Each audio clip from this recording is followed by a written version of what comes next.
یعنی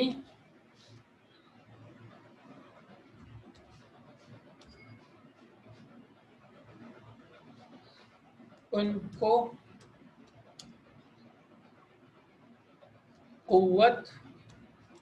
اور طاقت عطا فرمائی۔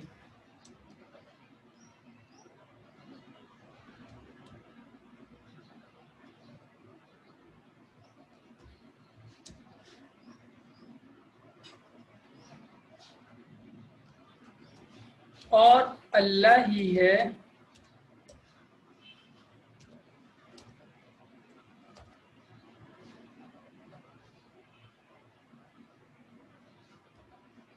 جس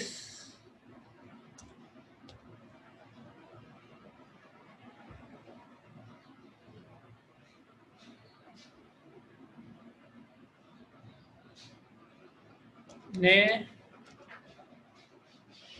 نبی کریم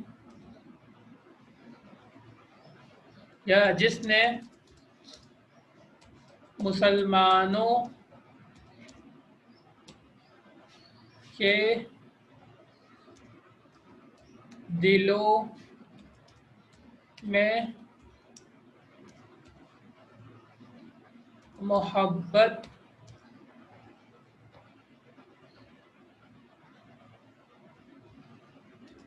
ڈالی۔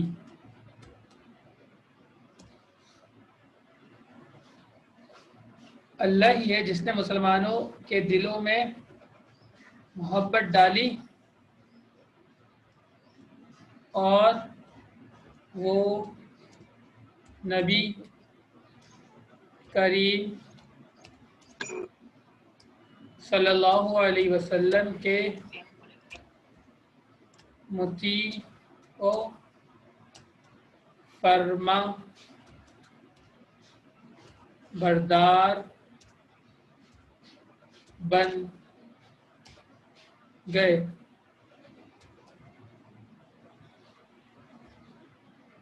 اور اگر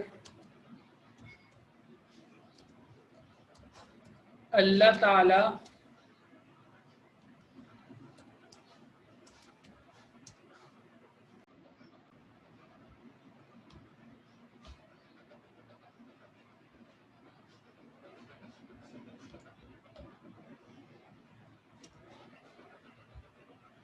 نہ کرتے تو نبی کریم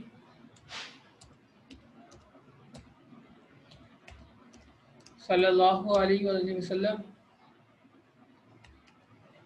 چاہے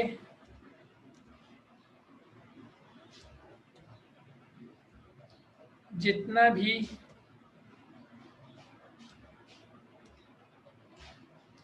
مال و اسباب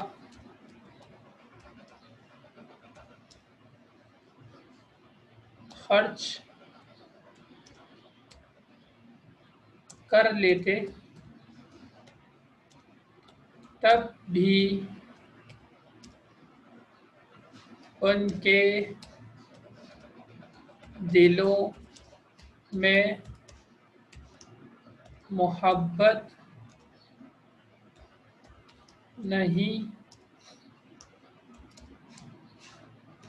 ڈال سکتے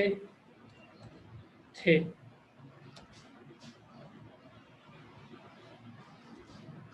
یہ آگے با کی تفہیم اور با کا مفہوم ہمارے سامنے آیت نمبر با کا۔ آیت نمبر جیم جس میں ہمیں اس کا مفہوم بیان کرنا ہے۔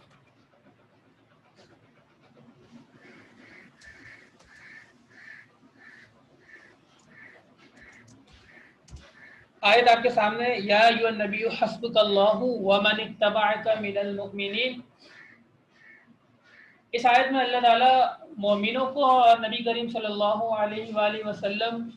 کو تسلی دے رہے ہیں اور ہمت دلا رہے ہیں یہ کہہ کر کہ اللہ آپ کے لیے کافی ہے،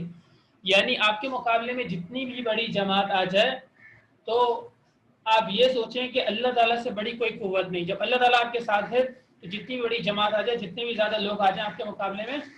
آپ کو نہیں شکست دے سکتے اور آپ ہی کو انشاءاللہ تعالی فتح نصیب ہوگی۔ تو اس کے اندر یہی بیان کیا گیا اس آیت مبارکہ میں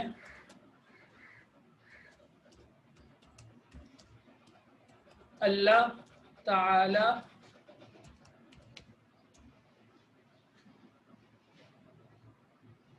نبی کریم صلی اللہ علیہ وسلم اور مسلمانوں کو یہ کہہ کر تسلی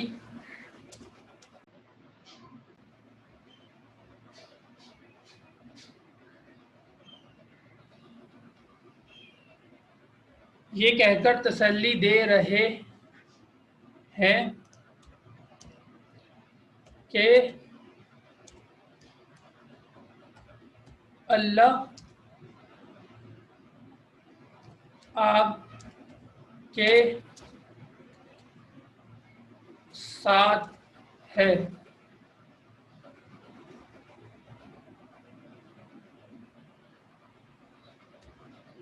یعنی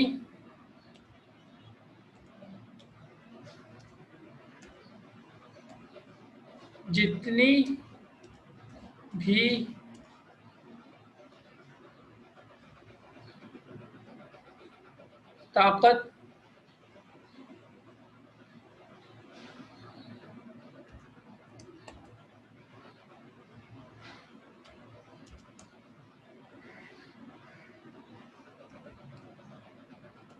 طاقت ور فوج آپ کے مقابلے میں آ جائے،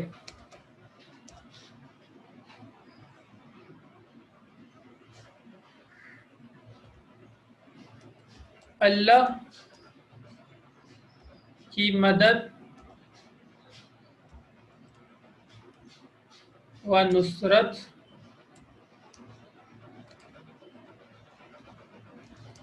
آپ لوگوں کے ساتھ ہونے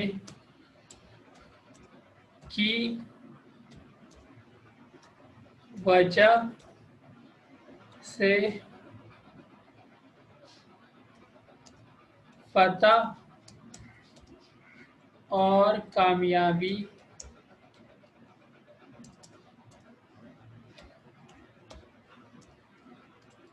آپ ہی لوگوں کو نصیب ہوگی۔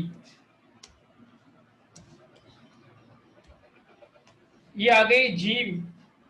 آیت جو جیم میں پوچھی گئی ہے، یا ایھا النبی حسبک اللہ ومن اتبعک من المؤمنین، اس کا مفہوم آپ کے سامنے آگے کہ اس آیت مبارکہ میں اللہ سبحانہ و تعالی نبی کریم صلی اللہ علیہ وآلہ وسلم اور مسلمانوں کو یہ کہہ کر تسلی دے رہے ہیں کہ اللہ پاک آپ کے ساتھ ہے، یعنی جتنی بھی بڑی طاقتور فوج آپ کے مقابلے میں آ جائے، اللہ کی مدد و نصرت آپ لوگوں کے ساتھ ہونے کی وجہ سے فتح اور کامیابی آپ ہی لوگوں کو نصیب ہوگی۔ اور بعد کے اندر اس آیت میں ادھر میں بڑھا دیجیے گا، اللہ سبحانہ و تعالی فرما رہے ہیں کہ اللہ ہی ہے جس نے مومنین اور اپنی مدد کے ذریعے سے نبی کریم صلی اللہ علیہ وآلہ وسلم کے ہاتھ مضبوط کیے، یعنی ان کو قوت و طاقت عطا فرمائی، اور اللہ ہی ہے جس نے مسلمانوں کے دلوں میں محبت ڈالی اور وہ نبی کریم صلی اللہ علیہ وآلہ وسلم کے مطیع و فرمانبردار بن گئے۔ اور اگر اللہ تعالیٰ ایسا نہ کرتے تو نبی کریم صلی اللہ علیہ وسلم چاہے جتنا بھی مال و اسباب خرچ کر لیتے تب بھی ان کے دلوں میں محبت نہیں ڈال سکتے تھے۔ جیسا میں نے آپ کو بتایا کہ محبت ڈالنے سے مراد یہ ہے کہ وہ نبی کریم صلی اللہ علیہ وآلہ وسلم کے فرما بردار تھے، اور جو بھی کام آپ ان کو